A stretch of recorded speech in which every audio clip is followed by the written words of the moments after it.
Clasificación B, bajo supervisión de un adulto.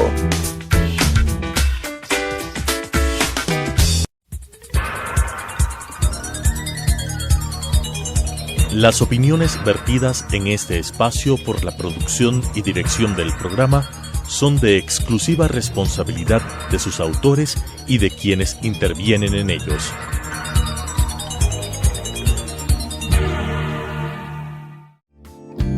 La aceptación de nuestra realidad nos dará la oportunidad de saber que estamos dispuestos a seguir adelante con lo que nos toca.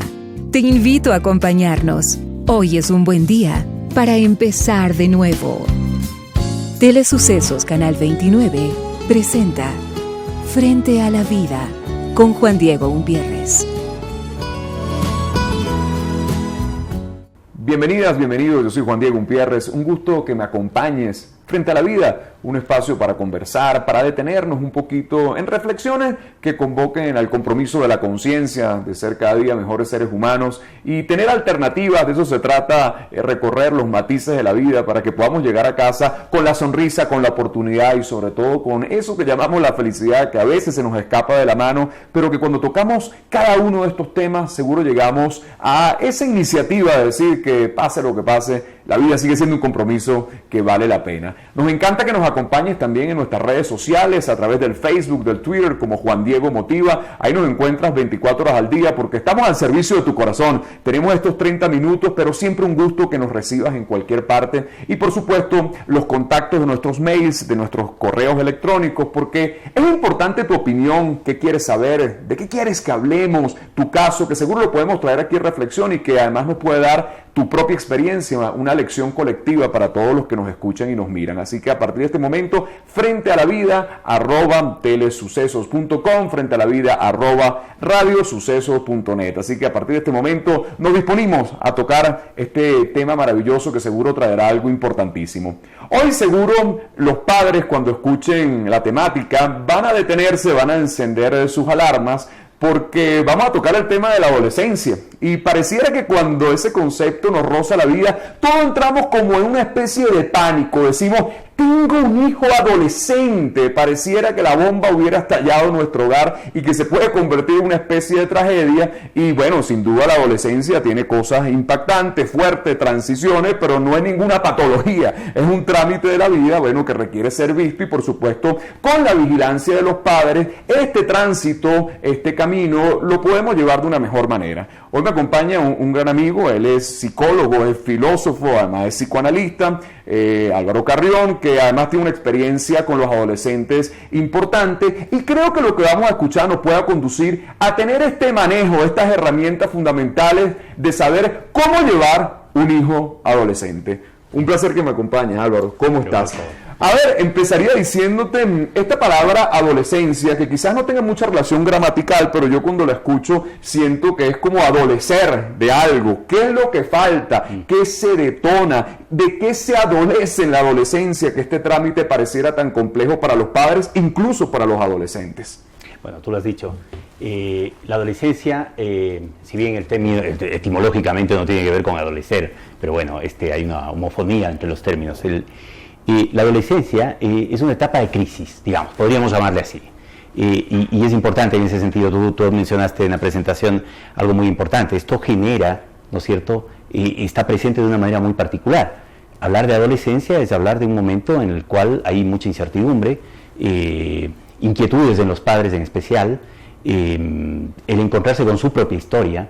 Es decir, no es un tema que compete o que está ligado solamente con un chico que está en un momento de desarrollo. Pero cuando me dicen encontrarse con su propia historia, hablas que el reflejo y la resonancia de ese sistema familiar también puede ser visto en el propio adolescente. Y quizás eso como padres también nos alarma, decir, quizás mi historia está ahí. Exacto.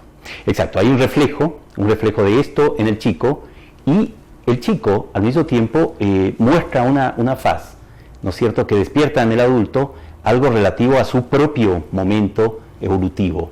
A ese momento importante que les lleva a cuestionarse muchas cosas, porque bueno, se encuentra con padres que tienen 20, 30, 40, 50 años y que pueden mirarse también a través de ese chico en función de su propia historia. Es decir, esto les mueve muchas cosas. Claro, ahora, Yo siempre tengo la visión de que esa adolescencia en algún momento hay un evento fundamental, quizás una visión muy particular, pero creo que nuestros héroes naturales, que son nuestros padres, nuestros dioses humanos, por decirte algo, en esa etapa nos traicionan. En esa etapa empezamos a ver que papá y mamá no son tan perfectos, que papá y mamá tienen sus errores, y se quiebra como la especie de burbuja, como una especie de preservativo, ¿okay?, de la infancia, y se quiebra. Pero yo creo que al final eso termina siendo una buena noticia, que esos héroes se caigan para que nos pongan en contacto con la sustancia de la vida. Es un poco lo que sucede, lo que siente el adolescente en esa edad. Bueno, además este proceso es un proceso necesario, por otro lado, porque bueno, es un proceso que se va a dar en diferentes momentos de la vida, estas idealizaciones, desidealizaciones, pero en ese momento es un proceso muy doloroso. Y es un encuentro con una realidad extrafamiliar que conmociona al chico, conmociona a la familia y genera un cambio interno. Ese cambio interno, esta crisis, ¿no es cierto?, esa crisis de desarrollo, promueve, genera posibilidades o deja entrampado a las personas. Y ese es un poco el temor y la preocupación desde el área clínica. Ok, pero esa adolescencia, indudablemente, me encanta que utilice la palabra crisis, porque la crisis no es otra cosa que el entendimiento que algo se está venciendo. Es una etapa que se está venciendo y que viene otra. Exacto. Ok, pero ¿qué podemos determinar, tú en tu experiencia que has trabajado tanto con los adolescentes, qué hace que ese tránsito nos lleve a la posibilidad o a la alternativa de encontrarnos con la luz, o que ese tránsito tenga una cantidad de eventos incluso traumáticos que nos conduzcan después, bueno, a un adulto que tiene una cantidad de cosas muy reprimidas, o te dejo otra pregunta también para que me conteste las dos? Cuando la adolescencia no se inicia en esa edad, puede ser que después en el adulto aparezca esa adolescencia e intente otra vez como rescatar esa edad. Te dejo esas dos preguntas, ¿no? ¿Qué hace que un adolescente transite o no transite hacia la luz dentro de este camino? Bueno, hay muchas cuestiones vinculadas con esa pregunta que tú refieres. Una de ellas, bueno, determinado tipo de procesos que vienen ya desde la infancia y que marcan cierto tipo de patologías, ¿no es cierto? Es decir, la adolescencia, tú lo decías bien, no es una patología, pero en la adolescencia aparecen las patologías más severas. Y eso es importante tomarlo en cuenta. Ahora, estas personas que desarrollan cierto tipo de patologías, de magnitud, digamos, ya vienen con un proceso previo. Ahora, el espacio que se le dé al adolescente, las posibilidades que se le brinde dentro de un cierto contexto familiar, contexto social, escolar, extrafamiliar, son fundamentales. Si vemos un chico, yo diría, dejando de lado todo el tema de las grandes patologías, si vemos un chico que deja de desarrollar sus posibilidades, inhibe su capacidad, hay patología. Ya. De una manera... O sea, no se inicia, lo que me quieres decir. ¿Cómo? No se inicia, no entra en ese proceso de iniciación. Bueno, o lo inicia de una manera muy, muy complicada. Digamos, aquella persona que no realiza sus posibilidades, que se queda, que se frena. Y sucede algo con esto luego. Es decir, personas que de pronto son personas absolutamente organizadas. Sí, no son un problema, digamos, en ese sentido, porque podemos pensar en una cantidad de tipos de situaciones, pero de pronto funciona bien, digamos, entre comillas, se adapta a un sistema, pero en un momento dado se derrumba y hace como consecuencia de este derrumbe, presenta una situación que parece a los 40 años una crisis adolescente. Claro, y eso es producto de algo que sucedió en esa edad. Si te pidiera puntualmente, ya que tú hablas de la infancia, bueno, quizás Freud fue uno de los grandes expositores o exponentes frente a esos primeros 5 años, ¿no? Es determinante realmente, o sea, vinculante, que esa infancia es la que va a conducir a una buena o mala adolescencia, si podemos utilizar el término bueno o malo. ¿Es tan vinculante así esos primeros años de la vida? Sí.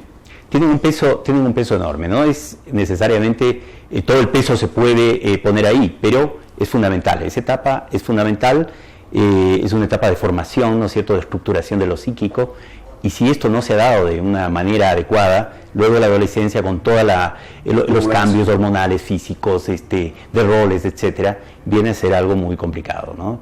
A veces algo por lo que no se puede transitar sin quedar lesionado para toda la vida, ¿no? Ok, vamos a seguir abordando el tema de la adolescencia, mucho que cortar en esto porque es la alarma de todos los padres que muchas veces no tienen ni siquiera las herramientas para saber cómo controlan cuando empiezan, bueno, todos estos alborotos, estos problemas de conducta, pero vamos a llevarte hoy al entendimiento que esta adolescencia no la tenemos que ver como un tránsito oscuro, sino más bien como buscar alternativas, bueno, de que este adolescente se convierta en un adulto funcional, pero sobre todo la reflexión que deja algo importantísimo, revisiones profundas dentro de esa infancia para que pueda tener una adolescencia que se desarrolle, pero sobre todo que pueda ser más adelante un adulto que realice los sueños, que pueda ser feliz y, como siempre digo, después de tener un hermoso abuelo que nos pueda narrar y contar todos sus sueños. Seguimos hablando de adolescencia frente a la vida. Regresamos frente a la vida, hoy conversando con Álvaro Carrión, psicólogo, filósofo, psicoanalista, toda una experiencia en el ámbito de los adolescentes. En toda tu experiencia clínica, ¿has sentido algún cambio de estos padres de la actualidad a quizás los padres que tuvimos nosotros en nuestra generación? ¿Hay un cambio estructural frente a lo que es la formación dentro de la niñez y dentro de la adolescencia? Porque hay reflexiones interesantes que podemos ver en nuestros días. A mi entender, la ruptura o la pérdida de la autoridad creo que es un síntoma de nuestros tiempos, y como decía una gran psicóloga chilena, Pilar Sordo, decía que nuestra generación era una generación que le tenía miedo a los padres, pero que hoy le tiene miedo a estos pequeños, ¿no? ¿Tú sientes que esa pérdida de autoridad puede estar detonando estos adolescentes quizás más violentos y más agresivos? Bueno, este es un tema muy debatido, por supuesto, es un tema que está presente junto a otras situaciones. Pienso que, por ejemplo, esto habría que contextualizarlo, ¿no es cierto? No es un tema necesariamente universal, pero podemos entender, por ejemplo, acá, en una sociedad como la ecuatoriana, que tuvo cambios muy rápidos, ¿no es cierto?, desde la década del 70, digamos, en lo económico, social, etcétera, que claro, se disparó un proceso muy interesante, ¿no?, que lo podemos ver las personas que trabajamos acá en este campo, y que de pronto es un tanto diferente en otros países. Hay diferencias ahí claras. Pero, por ejemplo, acá, yo diría que por la complejidad de la vida, especialmente en las ciudades grandes, ¿no?, Quito, Guayaquil, el tema se convierte, digamos, la relación padre-hijo está mediada, por ejemplo, por los medios, por la televisión, de pronto no son los padres los que educan a los chicos, sino la televisión de pronto, ¿no es cierto? Es decir, los chicos están mucho tiempo frente a un aparato de televisión o, digamos, dejemos esto de lado, frente al internet, frente a YouTube, entonces tienen acceso, además del uso de la tecnología, ¿no es cierto?, que esto ha disparado, porque es un avance rapidísimo. Acelerado, ¿no? Claro, que los chicos están manejando herramientas que no manejan los padres y los ponen en una situación distinta. Eso marca una relación, una posición muy diferente, ¿no es cierto?, en esa relación. Claro, además parece que vinieran, yo digo que estos chicos hoy en día vienen en fibra óptica, esa es la velocidad que están viniendo. Ahora, la coyuntura frente a lo que tú dices es interesante, a mi modo de ver, a veces un poco dramática, porque indudablemente el padre siempre ha sido el gran ausente. Quizás esto ha sido un recorrido psicoemocional heredado de muchos años, ¿no? Papá es el que trabaja, papá es el que se fue, papá es el que no está, quizás papá es el que abandonó. Ha sido una cultura un poco barnizada de este concepto, pero ahora nos encontramos con una madre también que es profesional, que trabaja, que está en la calle. Entonces el gran cuestionamiento es ese: ¿quién se está haciendo cargo de la formación de educación, incluso psicoemocional, de este pequeño? Entonces te pregunto, lo que se está viendo en las aulas, que es un despertar un poco más agresivo, de violencia, ¿siente que se ha agudizado incluso porque estos padres han dejado de estar presentes? Bueno, sí, en muchos casos acá como un problema no solamente, bueno, yo diría, no solamente de los chicos, de estos padres que no saben cómo manejar esta situación y enfrentan algo nuevo, frente a lo cual no tienen mayores recursos. El atender al campo familiar, el tener éxito o estar en un campo competitivo a nivel profesional, si hay situaciones, por ejemplo, como que se disparan a través de una crisis, desempleo, etcétera, la preocupación en relación con esto, claro, los chicos quedan en otro lugar. Se busca opciones. Hay colegios, hay instituciones, hay guarderías, etcétera, pero cómo se maneja esto es fundamental. Cómo se sitúan estos padres frente a esta situación, cómo manejan la comunicación con el chico, de qué manera permiten que el chico se inserte o se insertan ellos en la vida, ¿no es cierto?, familiar. Hay un cambio y obviamente, como todo cambio, no se tiene muy claro cuál va a ser el resultado de esto, ¿no es cierto? Sabemos, por ejemplo, estos síntomas aparecen en situaciones de violencia, en colegios, bullying, qué sé yo, la delincuencia, la inseguridad, claro, todo este tipo de cosas. Los chicos salen del colegio, de repente les asaltan, les quitan un celular o una computadora o qué sé yo, una campera. Están expuestos. Es que se parece ser como el termómetro actual que tenemos como síntoma. Hay nombraste una palabra que yo he discutido en los últimos tiempos, que es el famoso éxito. Parece que es una cultura que se ha encaminado al recorrido de que todos tenemos que ser triunfadores y exitosos. También esos padres están buscando el triunfo y el éxito. Pero también la educación, sobre todo en esta área adolescente, y esto es una reflexión quizás muy personal que quizás puedan estar de acuerdo o no estar de acuerdo. Yo escribí un artículo hace unos cuantos años en Venezuela que llamaba que este proceso educativo estaba formando analfabetas de alma, quizás preparados para Harvard, quizás preparados para todo, pero en el fondo estarán preparados para la vida, porque cuando tú me hablas de la ausencia, indudablemente también siento que la ausencia es afectiva y la vida está contenida principalmente.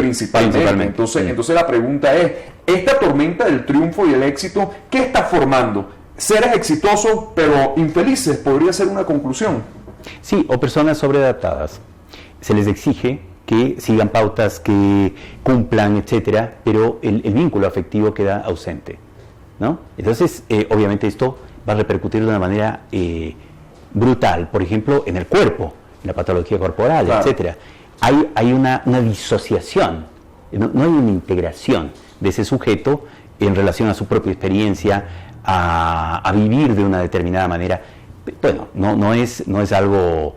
digamos que podemos descartar la posibilidad de tener éxito, está bien, ¿no es cierto? No, pero digamos eso. El costo, claro, ese hay que ver el costo. ¿A qué costo? Claro, ¿sí? Que ese éxito no se convierta al final en el atentado contra mi sentido afectivo y emocional de mi vida, porque es curioso, vemos sociedades donde el triunfo y el éxito está presente, pero vemos sociedades en un tema que podemos tratar en otro programa, por supuesto, profundamente depresivas. Entonces son triunfadores y exitosos, pero son depresivas. Parece que esa receta de la felicidad se nos extravía. Quiero en la próxima parte abordar un poquito cuáles son esas alarmas para que la gente que nos escuche y que nos mira puedan entender cuándo se me escapó de las manos y tengo que pedir ayuda. Hay un tema que es neurálgico, complejo, que tiene que ver con las drogas. A mi entender, estamos viviendo quizás algo muy relajado frente a ciertos patrones. Hoy hablamos de la marihuana de una manera quizás un poco light, sin saber las consecuencias que todo esto puede traer, pero sobre todo, ¿cómo podemos analizar esas alarmas para saber cuándo tenemos que pedir ayuda y elaborar un mecanismo de rescate de este adolescente para que tarde o temprano entre en el proceso de la adultez, que en el fondo quien es el gran director de la vida,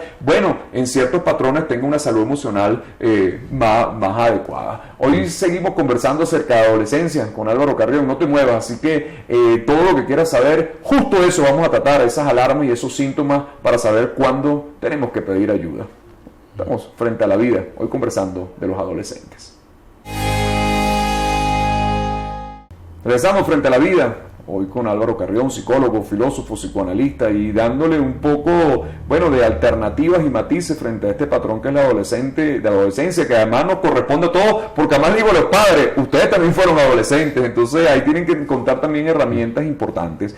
Álvaro, estos padres que nos escuchan, ¿cuándo pueden saber que ese límite, a mí no me gusta hablar de normal ni anormal, pero cuándo ese límite se me está sobrepasando y digo, esto ya no lo estoy controlando? Esta adolescencia es una adolescencia compleja.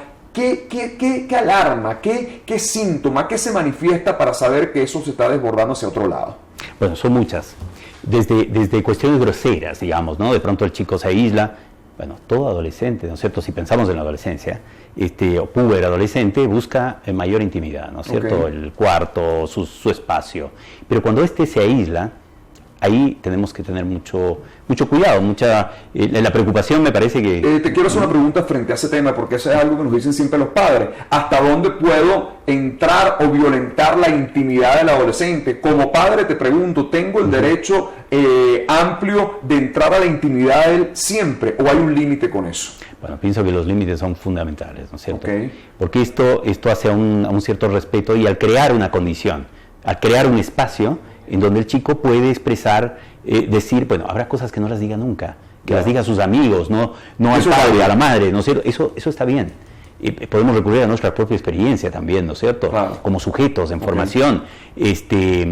el mirar que un chico se aísla, por ejemplo, ¿no es cierto? Y no da acceso, que no habla, no se relaciona, empieza a tener conductas de ese tipo, ya es un motivo de alarma grosero, digamos. Okay. Ahora, previamente, nos vamos a topar con situaciones de este tipo, es decir, que son absolutamente normales, comunes y corrientes, ¿no? El chico simplemente no acepta las razones para un límite. No estoy de acuerdo. ¿Por qué tienes que tú decirme? A ver, un momento. Se revela, pues. Se revela. Ok. Ese espacio que le dé el adulto, porque ahí esto nos obliga a pensar en nuestra propia acción. Es decir, imponemos al otro, pero esto tiene que hacerse sí o sí. O, de alguna manera, nos podemos preguntar con el chico, oye, escúchame, pero ¿por qué? ¿Por qué esto? O sea, siempre tú has reaccionado de esta manera, o de tal otra, no de esta. Pero como padre debo establecer un mecanismo de autoridad. Ok, a ver, ¿es tan democrático el asunto? Es la pregunta que tengo que establecer patrones de negociación, o la autoridad tiene que ser presente de algún punto de vista tajante con un límite claro y un no. ¿Qué le respondemos a los padres? Creo que es más como organizador, ¿no es cierto? Que haya algo que esté claro, ¿no es cierto? ¿Hasta dónde llegamos? ¿Qué es negociable y qué no? O sea, eso es importante. Ahora, esto se puede poner en cuestión también. El chico lo puede poner y lo va a poner en cuestión. Claro. Y es saludable que lo ponga en cuestión. Pero, a ver, ¿en qué medida, ¿no es cierto?, es funcional un cierto orden, ¿no? Claro. Si nosotros tenemos un espacio, ¿no es cierto?, donde todo está organizado, en función de poder trabajar, poder estudiar, poder comer, etcétera, ¿no es cierto? Pero de pronto ese orden se constituye en la razón última de todo, no es funcional. Ok, importantísimo también algo que nos preguntan siempre los padres a través de nuestros correos: ¿cuándo tener la sospecha de que puede estar en el drama de las drogas? ¿Qué se manifiesta al comienzo? Bueno, uno de los síntomas puede ser el aislamiento, ¿no? Okay. Bueno, conductas que empiezan a ser complicadas, ¿no es cierto? Cambios, por ejemplo, en los horarios, de pronto, bueno, están despiertos a la noche y no durante el día, o situaciones que hablan además de algo que probablemente tiene que ver con algo depresivo, o con alguna situación que no pueden tramitar, que no saben cómo tramitar, como a veces los chicos no hablan, no porque esconden algo, sino porque es tan doloroso el poder mencionar algo que les está pasando, ponerse en evidencia frente a los padres, que no hablan. El exigir que el chico es contraproducente en ese caso.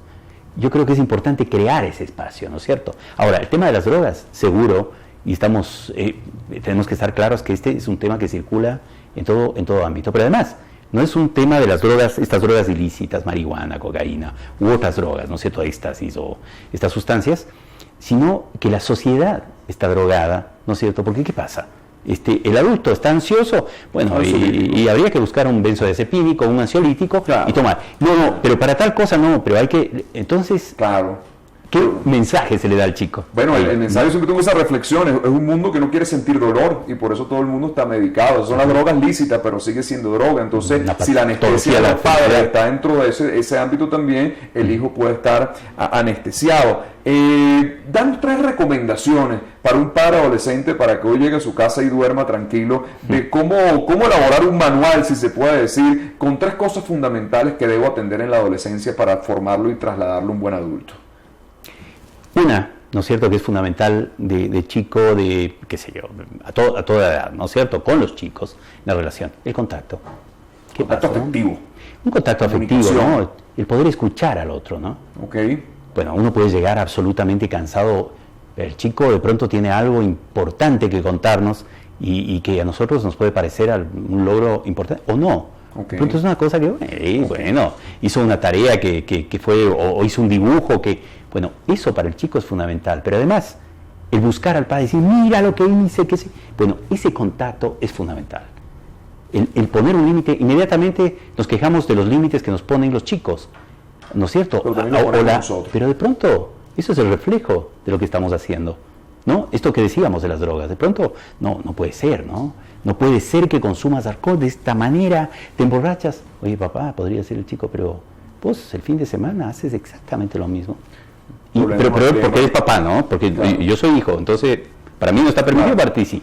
Claro, es importante. Yo creo que el resumen, hay mucho que hablar de esto, ¿no? Sí. Nos queda corto el tiempo, pero quizás pudiéramos resumir que la atención y el tiempo sigue siendo una regla fundamental, que el contacto y la comunicación, que mirar a los ojos de los hijos, algo que hemos dejado de ser, porque como tú bien lo dices, estamos tan anestesiados y estamos tan rápido, ni siquiera sabemos cómo está la conducción emocional de nuestros pequeños. Pero sobre todo la gran recomendación es que cuando sientas que algo no está en tus manos, hay que pedir ayuda. Y hay especialistas, hay una cantidad de gente que pueden hacer de este trámite de la adolescencia, bueno, un pasaje complejo como las cosas difíciles en la vida, pero que siempre nos dejan un sabor maravilloso después, pero saber que cuando no está en mis manos, la ayuda es fundamental. Este es un tema que vamos a seguir tratando para que los padres entiendan, sobre todo, que siendo mejores seres humanos, mejores padres, podemos trasladar a adolescentes que puedan ser después adultos funcionales. Bueno, Álvaro, 20 segundos te dejo para una palabra final y nada, gracias por acompañarme hoy en Frente a la Vida.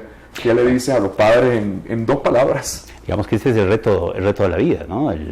Tú me habías preguntado por ciertos signos, bueno, yo mencioné uno, hay otras cuestiones que están relacionadas con esto, pero en especial yo pondría el punto en este tema de los padres, ¿no es cierto? De su propia experiencia y de cómo transmitimos, cómo nos situamos frente a lo nuevo y frente a lo que está presentando ese chico, ¿no? Cómo podemos entender, pero sobre todo escuchar qué está pasando, que es algo integrador.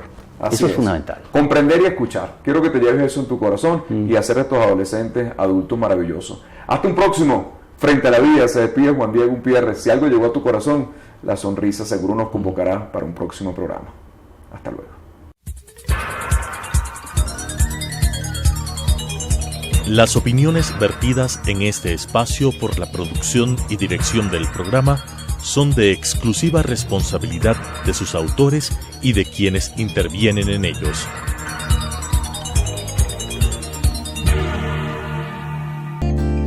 Los triunfos no se miden por las victorias. Habrá derrotas que más temprano que tarde agradeceremos y evaluaremos como éxitos favorables. El tren pasa siempre, mientras estemos despiertos, frente a la vida. Nuestra cita mañana 18:30 en Radio Sucesos, 21 horas por Telesucesos.